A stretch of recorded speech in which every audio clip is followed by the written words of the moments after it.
Bon, d'abord, bonjour, je m'appelle Richard Clément, j'ai 58 ans.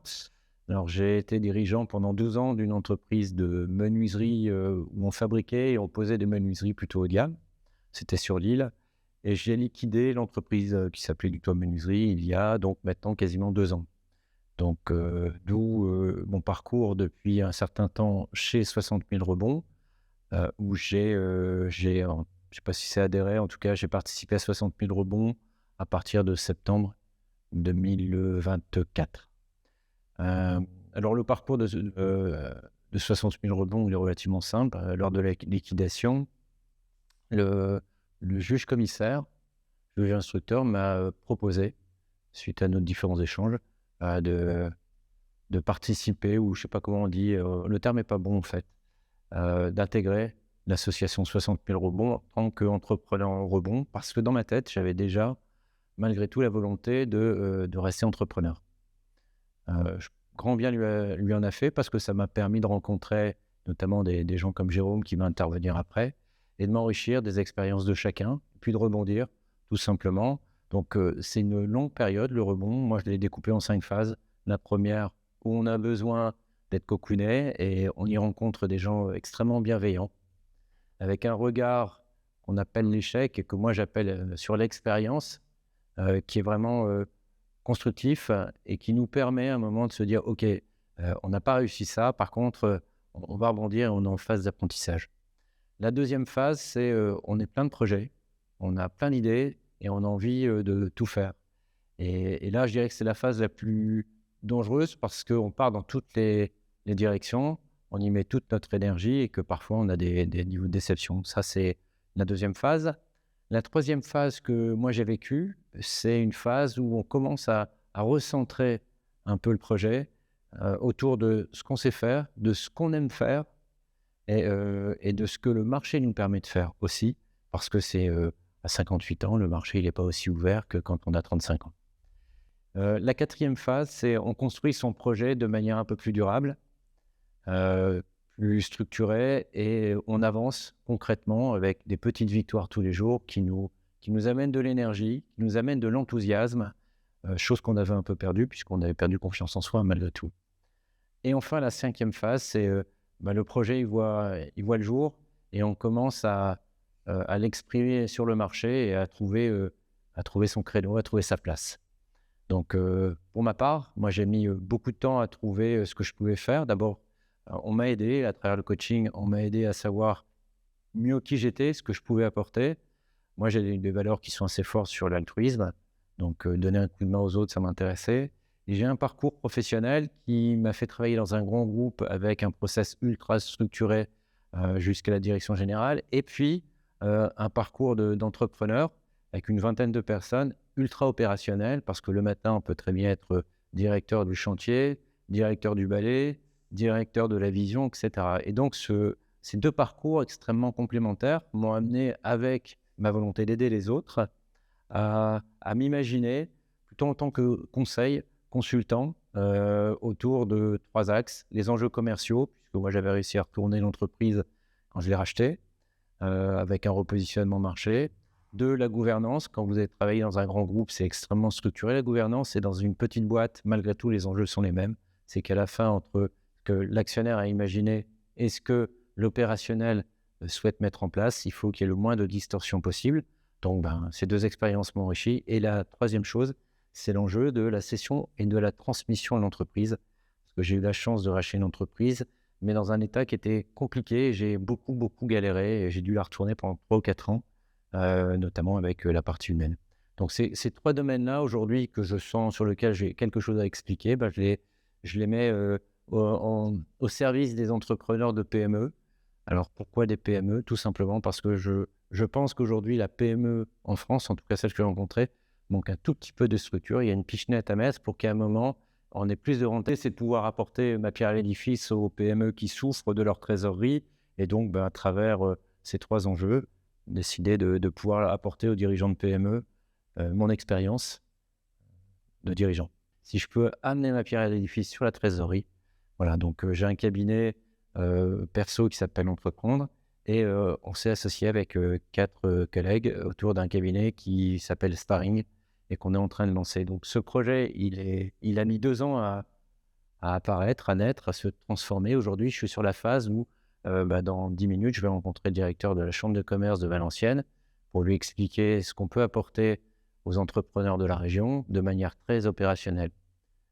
Et enfin, pour terminer, je dirais que notre approche avec cette expérience de liquidation, elle a, et non pas d'échec, mais d'expérience, elle nous amène aussi la capacité qu'on a à parler de pair à pair, d'entrepreneur à entrepreneur, avec malgré tout une chose en plus, c'est cette liquidation qui nous a forgé, qui nous a permis de mieux comprendre un peu le mécanisme de liquidation et comment on en arrive là. Donc, à chaque fois qu'on rencontre un dirigeant, c'est beaucoup plus simple de parler de pair à pair et de lui expliquer un peu le parcours. Voilà. Alors, je dirais qu'une liquidation, c'est un exercice compliqué. La relation au tribunal, en tout cas, pour moi, c'est un traumatisme parce que, voilà, on paye nos impôts, on essaie d'être le plus honnête possible, on fait les choses et à un moment, on se retrouve face à la justice et on a une espèce d'incompréhension. Se dire, on a tué personne, on est accusé d'eux. Donc ça, c'est la première expérience, elle est un peu traumatisante. Et puis, je trouve qu'on rencontre aussi des gens qui sont humains, des présidents de tribunal de commerce ou des juges, qui, à un moment, remettent les choses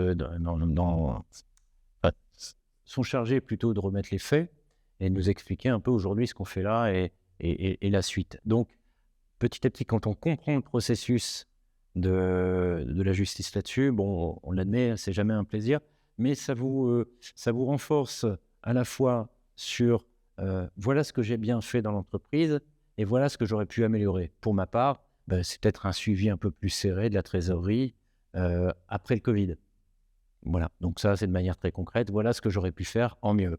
Ensuite, sur la gestion des salariés, c'est de se dire pourquoi est-ce qu'à un moment, on a son savoir-faire qui part tout simplement parce qu'on n'a pas prévu la pyramide des âges qui s'évase et qui à un moment en placement. Donc ça, à un moment, on vous le met aussi en exergue. Pourquoi ? Pas parce que vous devez retourner plusieurs fois sur des chantiers et donc moins de rentabilité. Ça, c'est des angles morts que je n'avais pas. Donc, une gestion de structure humaine dans une entreprise, ça se fait dans le temps, et notamment sur des métiers extrêmement techniques, où le savoir-faire s'acquiert en 4-5 ans.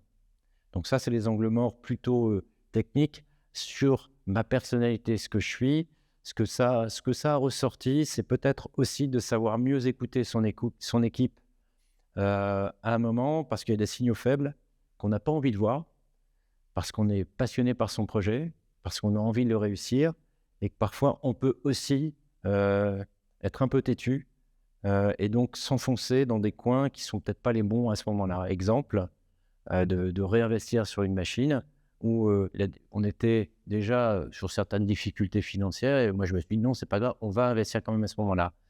Le parcours d'une entreprise, c'est un parcours long terme fait de patience. Et un entrepreneur, c'est quelqu'un qui a envie que les choses avancent vite et bien.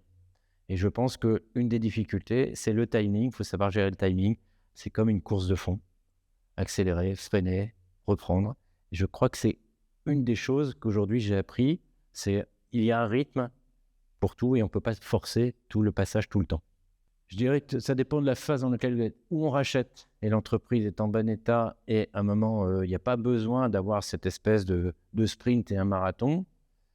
Ou alors vous lancez votre activité et en effet là il y a un véritable sprint sur lequel il faut aller chercher des marchés, ou alors vous avez repris une boîte qui n'est pas bien. Par contre, ce qui me semble aujourd'hui différent des entrepreneurs d'il y a quelques années, c'est que le cycle de vie de l'entreprise s'est accéléré. Ça, c'est vrai. C'est-à-dire que la remise en cause, elle doit être extrêmement régulière. Et plus, tiens, tous les 5 ans, je vais changer de business model, je vais me poser la question. Je pense que le dirigeant aujourd'hui de PME, il doit se poser la question tous les ans en disant comment je fais évoluer mon business model. Et c'est là qu'il peut tenir un marathon. Sinon, il est obligé de sprinter très vite pour récupérer son retard. Et après, il s'épuise. En l'occurrence, le regard des autres. Moi, ce qui m'a le plus surpris, et j'en veux à personne, c'est le carnet d'adresses qui s'étiole à la vitesse grand V. Alors, je me suis dit, est-ce que c'est moi ? Mais c'est vrai pour tout le monde. C'est-à-dire que les collègues ou les collègues dont on avait un lien un peu particulier, ça s'étiole très rapidement. Et donc, ça fait aussi partie du ressenti en me disant, tiens, on a perdu la relation. Et donc là, on se dit, bah tiens, on n'existe plus, avec des guillemets, bien évidemment. Et donc, le téléphone qui sonne un peu moins. Et l'autre point, c'est quand vous appelez, on n'y répond pas toujours. Donc, le regard de... Alors, c'est impensif de dire que les anglo-saxons considèrent qu'un échec, c'est une expérience et ça valorise, et que dans pas la communication, l'éducation latine, c'est plutôt un échec. Et donc, je pense que le regard de l'autre, il est un peu gêné quand vous plantez votre boîte en disant, tiens, je ne veux pas trop lui en parler parce que c'est douloureux, etc. Moi, je me bats pour ça parce que, oui, certes, on ne va pas dire que planter une boîte, c'est une réussite. Ce n'est pas le cas. Mais c'est une expérience. Et que cette expérience, elle me sert aujourd'hui quand je discute avec des gens dans le cas de mon conseil, sparring, je discute avec des dirigeants. Cette expérience, elle m'a donné beaucoup, beaucoup plus de force dans l'impact, et dans la prise de recul, et notamment prise de recul personnelle. Parce qu'un dirigeant, aujourd'hui, il est corps et âme pour sa boîte, et la prise de recul, elle est souvent rare. Et donc, c'est là qu'à un moment, je pense qu'on peut apporter quelque chose.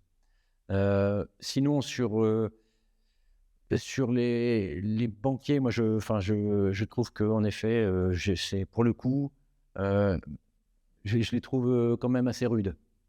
Alors, je ne sais pas si c'est le lieu pour le dire, mais je les trouve assez rudes.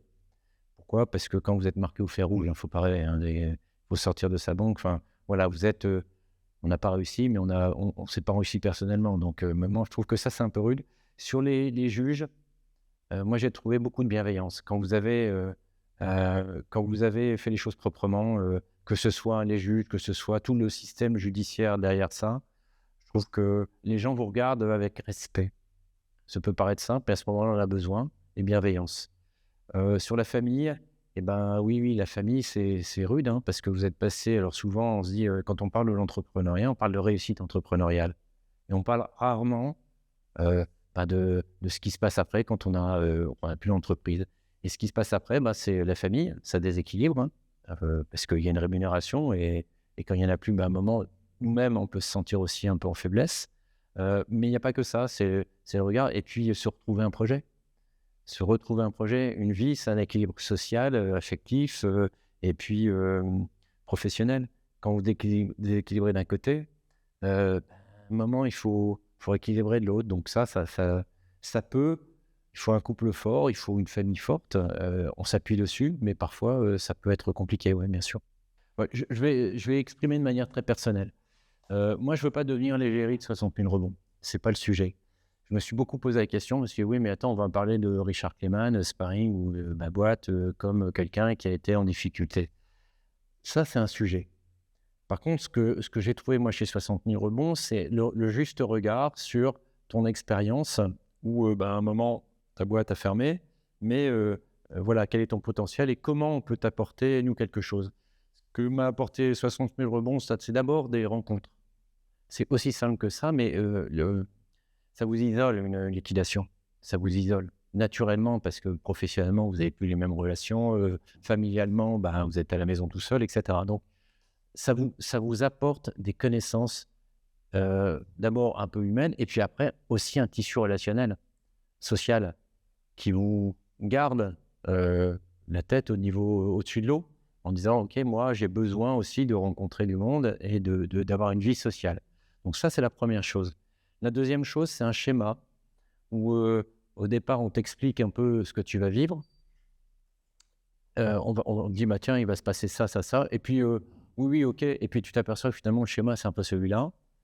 Ensuite, c'est un partage. Et moi, je voudrais témoigner d'un partage que j'ai eu avec quelqu'un que j'estime aujourd'hui, qui s'appelle Jérôme Courapiès. Alors, on a des parcours complètement différents. Par contre, on s'est retrouvés autour de nos liquidations respectives. Et on s'est dit, tiens, qu'est-ce que je peux t'apporter? Qu'est-ce que tu peux m'apporter? Naturellement, parce qu'on avait envie de passer du temps ensemble, et puis parce qu'à un moment, on avait de la complémentarité. Et cette complémentarité, elle a fait en sorte que moi, aujourd'hui, j'ai pu poster des vidéos grâce à sa boîte qui s'appelle BizBang Stratégie, qu'on a pu échanger sur son positionnement d'entreprise. Et j'espère qu'il vous dira que ça l'a aidé un peu dans sa démarche. Et deuxième point, humainement, c'est qu'on a beau expliquer à nous, tout notre environnement, ce qu'on vit, ce qu'on a vécu à ce moment-là, c'est un peu, on parle de pair à pair. Je vous parlais tout à l'heure avec les dirigeants de PME. Moi, je sais ce qu'ils vivent. La nuit, quand on ne dort pas, qu'on a un problème de trésor, qu'on doit payer ses salaires, ou alors qu'il y a d'autres choses qui arrivent et on doit prendre des décisions impactantes. Bah, c'est la même chose avec Jérôme. C'est-à-dire que quand on a une difficulté, qu'on vit une difficulté, eh ben, on parle le même langage et on arrive à un moment à se comprendre. Et d'être écouté et compris, bah, c'est déjà aussi autre chose que vous amène 60 000 rebonds. Et enfin, dernier point, 60 000 rebonds, c'est aussi un réseau professionnel au service de notre rebond et de notre aventure entrepreneuriale.